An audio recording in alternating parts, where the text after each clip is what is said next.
There is a house in a village you have never visited, and inside that house there is a woman who has not seen her children in 4 years. Not because they are dead, not because they live across an ocean, but because they chose to forget her. She gave them everything, her land, her youth, her future, her body. She sold every piece of herself so they could become doctors and lawyers and bankers. And when they became those things, they completely forgot she ever existed. No phone calls, no visits, no letters. 4 Christmases, 4 Easters, 4 Mother's Days. Silence. But one December, she sent them a letter. 5 words. And those 5 words brought all 3 of them home for the first time in 4 years. What happened next changed everything. Mama Nneka was not always alone. She was once the center of a small, loud, chaotic household in a village outside Enugu, the kind of house where the walls shook with laughter and the smell of jollof rice drifted through every window at dusk. 3 children, 1 husband, 1 piece of land that had been in her family for 4 generations. Her name, Nneka, means Mother is Supreme. Her grandmother gave her that name on the day she was born, as if she knew what was coming. The land they lived on was not large, maybe 2 acres, but it was fertile, ancestral. Every inch of it held the bones of women who had planted cassava and harvested yams and prayed over the same soil for more than 100 years. When the children were small, Mama Nneka would walk them to the edge of the land and say, "This ground beneath your feet, it does not belong to us. We belong to it." The children did not understand. They were too young to understand anything except the taste of roasted corn and the sound of their father's laughter. Then, their father died. It was sudden, a fever, 3 days, and the man who had held their family together was buried in the same soil he had farmed his entire life. Mama Nneka stood at his grave and made him a promise. "Your children will become more than farmers, I swear it." She was 38 years old. She had no education beyond primary school. No trade, no savings, just 2 acres of ancestral land, and 3 children who were now depending entirely on her. She started farming, cassava at first, then vegetables. She woke at 4 in the morning, walked to the farm before the sun could burn her skin, and worked until her hands bled. The children helped when they could, but she insisted they stay in school. "Your hands," she told them, "will hold pens, not hoes." Amecha was the first to make her proud. He was 17 when his acceptance letter arrived, University of Lagos, Business Administration, a full admission. Mama Nneka held that letter like it was scripture. Then she saw the fees, tuition, accommodation, books, transport. The total was more than she could earn in 3 years of farming, even if she worked every single day. That night, she did not sleep. She sat by her husband's grave and spoke to him as if he were still alive. "I have to do it," she whispered. "I have to sell the first portion. Forgive me." The next morning, she walked to the village chief's compound and sold 1/3 of her land. The money was enough for Amecha's first year. When he left, the entire village gathered at the motor park to see him off. A village boy going to the University of Lagos. It was a celebration. Amecha hugged his mother, pressed his face into her shoulder. He was still a boy then, still soft around the edges. "Mama," he said, "I will make you proud. I will build you a house. I will buy you a car. I will never forget what you did for me today." She believed him. She watched the bus disappear into the dust. And then she walked home to her smaller land. Amecha did well. He called every Sunday. He sent letters. He came home for Christmas that first year with stories about the city, the traffic, the buildings, the way people walked so fast as if the ground was on fire. He promised to send money as soon as he graduated. Mama Nneka held those promises close to her chest and started farming her remaining land twice as hard. 2 years later, Ifeani, engineering, University of Abuja. Another acceptance letter, another impossible number. She sold the second portion. This time, there was no celebration. The neighbors did not gather. The chief did not smile. They looked at her with something between pity and confusion. "Nneka," one of the women said, "what will you have left?" "Enough," she answered. She did not tell them that enough was now less than half an acre. Ifeani left on a Wednesday. He hugged her quickly, a young man embarrassed by public emotion, and said, "I will send money every month, Mama, I promise." She believed him too. The last was Amara, her daughter, her youngest, her heart walking around outside her body. Amara was brilliant, the kind of brilliant that teachers noticed, the kind of brilliant that made people in the village say, "That girl will go far." She was accepted to study law at the University of Port Harcourt. When the letter came, Mama Nneka looked at the land that remained. A small patch, barely enough for a garden, the last physical connection to her grandmother, and her grandmother before that, and her grandmother before that. She walked the boundary line 7 times that evening, back and forth, touching every tree, every stone, every memory. Then she sold it. All of it. When Amara found out, when she understood what her mother had done, she wept.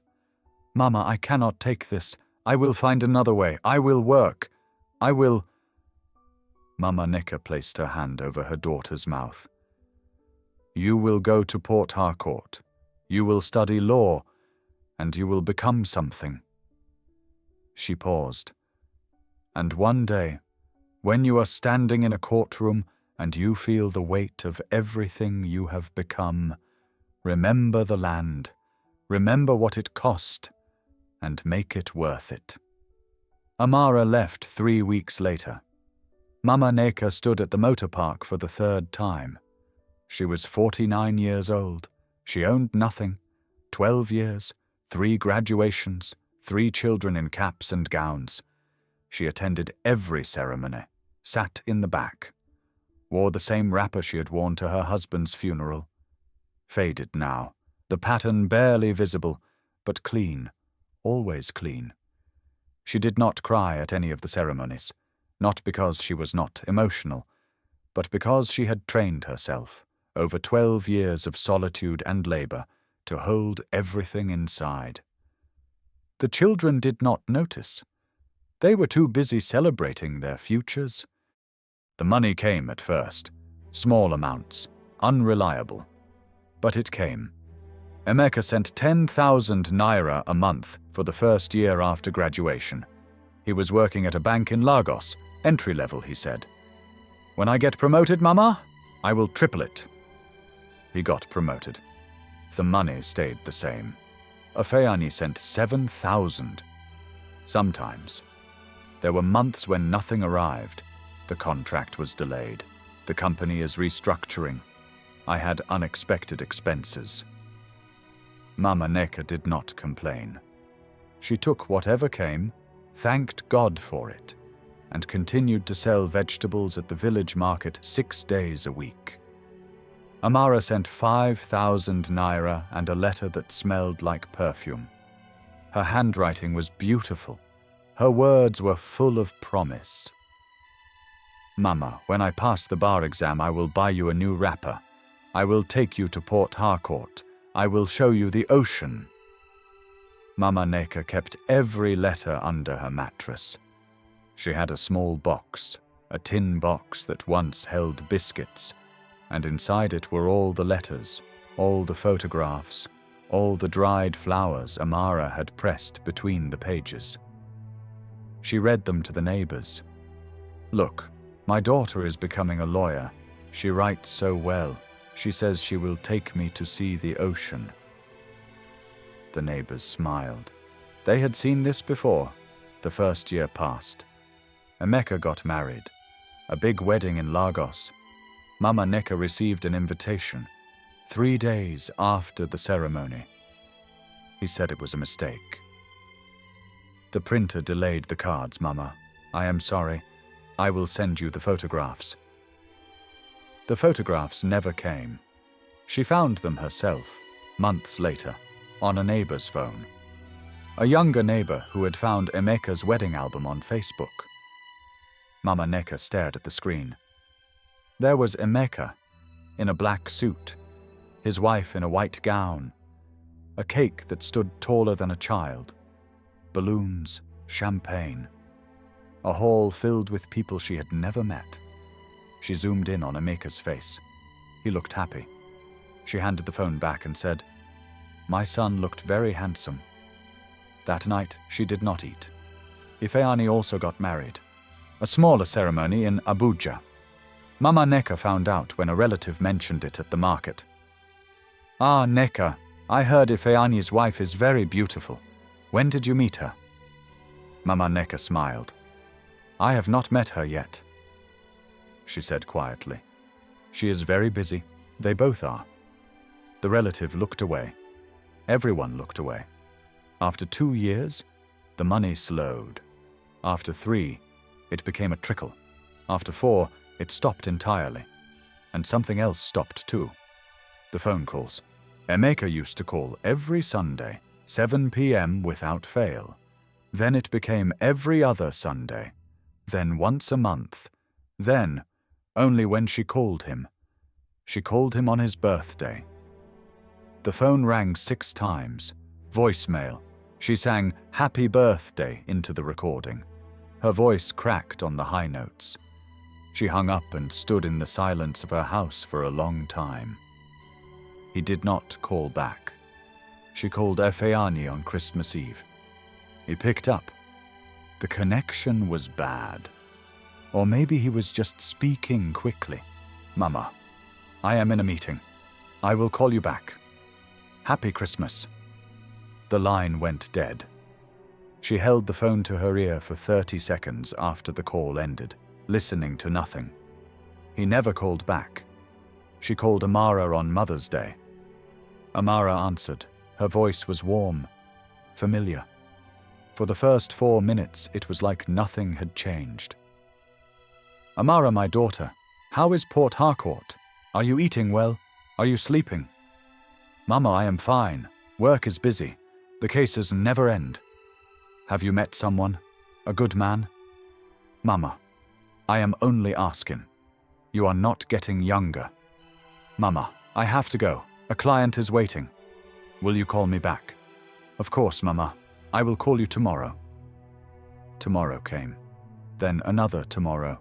Then 100 tomorrows. And Amara never called. That was the last time Mama Nneka heard her daughter's voice. For 4 years. She waited. She sat by the window every December, watching the road that led into the village. She told the children in the neighborhood, the ones who still came to fetch water from her well, that her own children were coming home this time. "Amecha is bringing his wife," she would say, "and the grandchildren. You will see them. You will see how big they have grown." The children nodded. They were too young to understand that they were being told a story, not a fact. January would come. The road would stay empty. And Mama Nneka would fold the extra wrapper she had laid out for Amara and put it back in the box under her bed. She did this 4 times. 4 Christmases, 4 Easters, 4 Mother's Days, 4 years of hope folding and unfolding, like a cloth that was wearing thin from too much handling. The neighbors stopped asking about her children. It was kinder, they decided, to pretend they did not notice. But they noticed. They noticed when Mama Nneka started walking slower, when her voice became quieter, when she stopped coming to the village meetings, then the market, then church. She was not sick, not in her body, but something inside her was withering. And then, one morning in November, when the harmattan wind had just begun to blow, she got up before dawn, put on her best wrapper, the one she had been saving for a funeral, and walked to the post office. She bought 3 envelopes, 3 stamps, 3 sheets of paper, and on each sheet she wrote the same 5 words: "I am dying. Come home." She addressed them to Amecha in Lagos, Ifeani in Abuja, Amara in Port Harcourt. She dropped them in the box herself, and then she walked home and waited. They came, all 3 of them. It took them different amounts of time. Amecha arrived first, 48 hours after receiving the letter. He drove from Lagos with his wife and 2 children in a black Jeep that cost more than the entire village's annual harvest. The children stared at the village like it was a museum exhibit. The mud houses, the chickens running loose, the old men sitting under trees playing draft. "Papa," the younger one asked, "is this where you grew up?" Amecha did not answer. His wife touched his arm. "We should have come sooner." He still did not answer. He parked outside the house he had not seen in 4 years. The paint was peeling. The roof needed patching. The garden was gone. Just dry earth where the vegetables used to grow. He stepped out of the Jeep and stood there for a long moment, staring at the door. Something moved behind his eyes. Fear, or guilt, or both. He knocked. Mama Nneka opened the door. She looked at him, not with anger, not with tears, just looked. "Amecha," she said, "you came." Her voice was flat, neither warm nor cold, just present. Behind him, his wife stepped forward. "Mama, it is good to finally meet you." Mama Nneka looked at the woman who had married her son without her, the woman whose face she had only seen in photographs on a borrowed phone. "Come inside," she said. Ifeani arrived the next morning. He came alone. No wife, no explanation. He stepped out of a taxi, paid the driver, and stood in the road staring at the house like it was a ghost.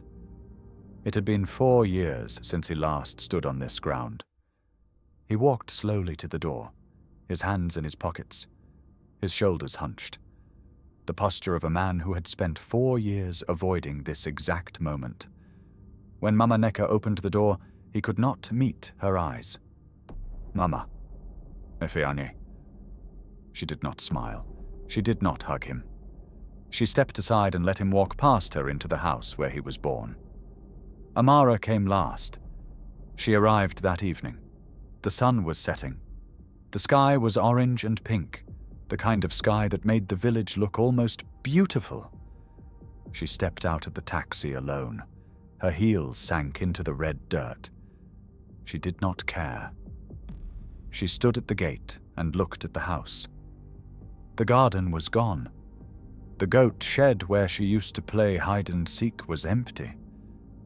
The tree she used to climb, the big mango tree where her father had carved her name into the bark, was dying.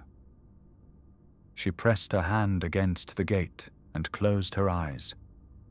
When she opened them again, her mother was standing in the doorway. Neither of them moved. 10 years of silence stretched between them like a rope pulled too tight. Then Mama Nneka spoke. "Amara." One word, but it was enough. Amara walked forward, slowly, then faster. Then she was running, her heels sinking, her skirt catching on twigs, until she reached her mother and collapsed into her arms. "Mama, I am sorry. I am so sorry." Mama Nneka held her. For a long time, she held her. Then she pulled back, looked her daughter in the eyes and said, "It is not time yet." Amara did not understand. None of them understood.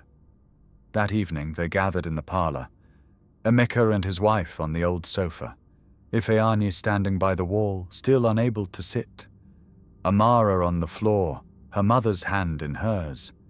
They expected a sickbed. They expected medicine bottles, a weak voice, the smell of hospital.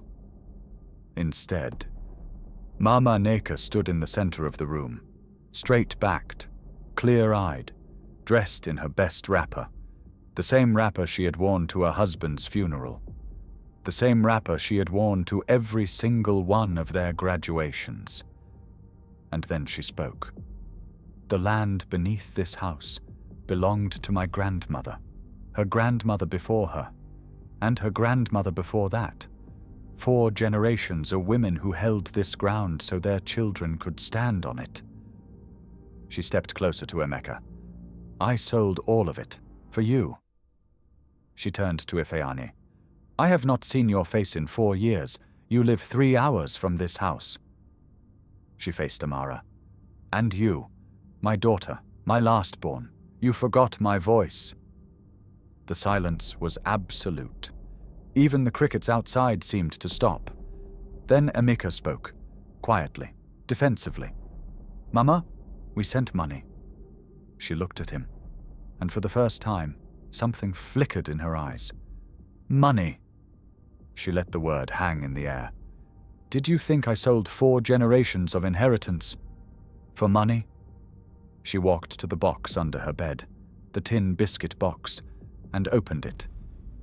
She pulled out the letters. All of them.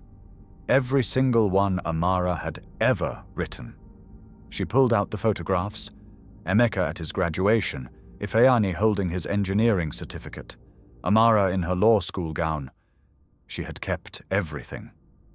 "I did not sell the land for Naira," she said. "I sold it for you, your faces, your voices, your presence in this house at Christmas." She paused. "I sold it for the grandchildren I have never held." She looked at Amecha's children, the ones who had been staring at her like a stranger. "And now you send money, as if that was ever what I asked for." Amecha looked at the floor. Ifeani looked at the wall.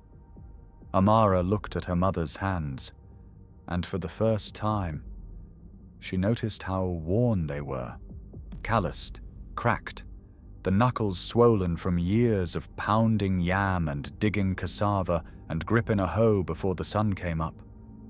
Those hands had never held a university degree, but they had paid for 3 of them. The village elder entered. He was the same elder who had been present when Adais confronted her own betrayer, the same elder who had watched generations of children leave and never return. He looked at Amecha, then Ifeani, then Amara, and he asked one question. "Who will bury your mother?" The room froze. No one answered. "Who will carry her body to the grave? Who will pour the libation? Who will speak her name to the ancestors?" He stepped closer. "You have built careers. You have built houses in the city. You have built families who do not know their own grandmother." His voice was not angry. It was disappointed. Which was worse. "But you have not built a single memory worth telling at her funeral." He sat down heavily on a wooden stool. "So I ask again, who will bury your mother?" Amara was the first to break. She fell to her knees. Not the graceful kneel of a lawyer in a courtroom, but the desperate collapse of a daughter who had just realized what she had lost. "Mama, I am sorry. I am so sorry. I was..."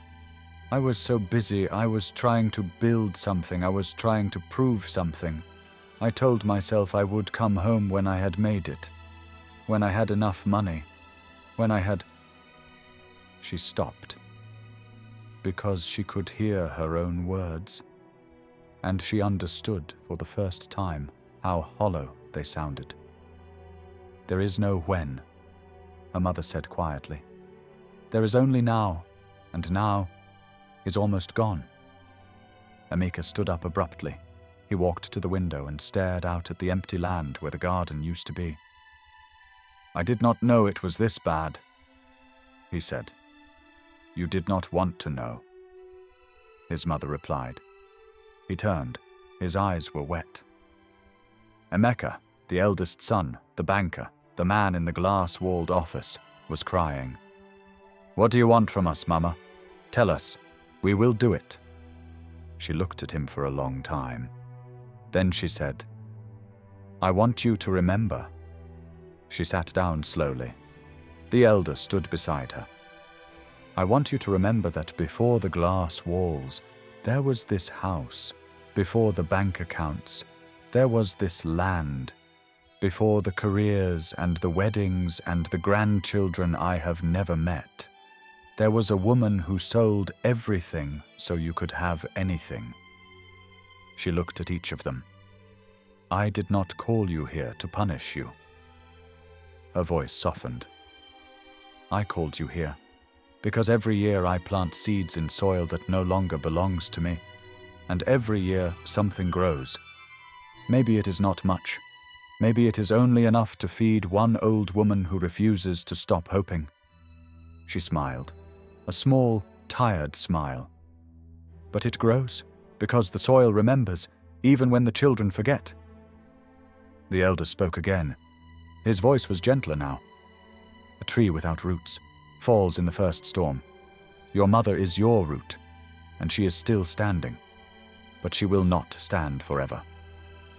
He looked at Amecha. You cannot rebuild the land. It is gone, but you can rebuild the family. He looked at Ifeani. You cannot return the years. They are gone, but you can return before the next ones pass. He looked at Amara. You cannot unsay the silence. It is already said, but you can fill the silence that remains with your voice. Something shifted in that room. Amecha's wife began to cry, quietly, respectfully. She looked at her husband with new eyes, not as the successful banker she had married, but as the son who had abandoned the woman who made him. Amecha knelt, first on one knee, then both. Mama, forgive me. Ifeani crossed the room and sat beside his brother. He did not kneel. He was not ready. But he sat, which was more than he had done in 4 years. Amara was already at her mother's feet. She had not moved. Her head rested in her mother's lap. And Mama Nneka placed one hand on Amecha's head, one hand on Amara's, and she looked at Ifeani until he too lowered his head. I forgave you, she said, before you were born. A mother's forgiveness is not something you earn. It is something you are given, freely, without condition. She paused. But a mother's memory is long, and a mother's hope is longer. She raised their heads, one by one. You do not need my forgiveness. You need each other's. You need your children's, and you need to forgive yourselves. The family stayed for 7 days. They cooked together. The same recipes Mama Nneka had cooked for them when they were children. Amecha's wife learned to pound yam. The grandchildren learned to fetch water. They laughed together. Old stories came out. The time Amecha fell from the mango tree. The time Ifeani tried to cook and nearly burned down the kitchen. The time Amara chased a goat all the way to the next village. They walked the land that was no longer theirs. The boundaries were still visible, faint lines in the soil where the old fences had been. Mama Nneka led them to her husband's grave. They cleared the weeds, they poured libation, they spoke his name, and for the first time in 4 years, the family was whole. When they left different. Amecha called every Sunday after that, not for 5 minutes, not out of obligation, but for an hour, sometimes more, telling his mother about his week, asking about hers, listening to her proverbs and her laughter. He started bringing the children once a month. They learned their grandmother's name. They learned the village. They learned that they came from somewhere. Ifeani built her a new room, 2 rooms, with running water and electricity.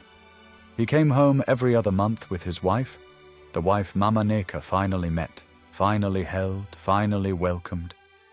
And Amara came home every Christmas. She did not just visit, she stayed. 2 weeks every December. She cooked with her mother. She listened to her stories. She wrote them down in a notebook she carried everywhere. And one day, sitting under the dying mango tree, she asked, "Mama, what do you want me to do with all these stories?" Mama Nneka looked at her daughter, a lawyer, her last-born. "Tell them," she said. "Tell them so that other children do not forget." And Amara did. Every Christmas, she sat the grandchildren down and told them the story of a woman who sold 4 generations of land so 3 children could become something. And every year, at the end of the story, she said the same thing. "Your grandmother is the reason you exist. Do not forget that." Mama Nneka continued to plant seeds in soil that no longer belonged to her, because she understood something her children were only beginning to learn. The land may be gone, but the roots remain, and the roots are forever. If this story moved you, then you understand what Root and Fire is about. Stories grounded in culture, burning with emotion. What happens when the one who stayed behind is the one who suffers most? Subscribe now. Turn on the notification bell. And until the next story, remember the roots that hold you.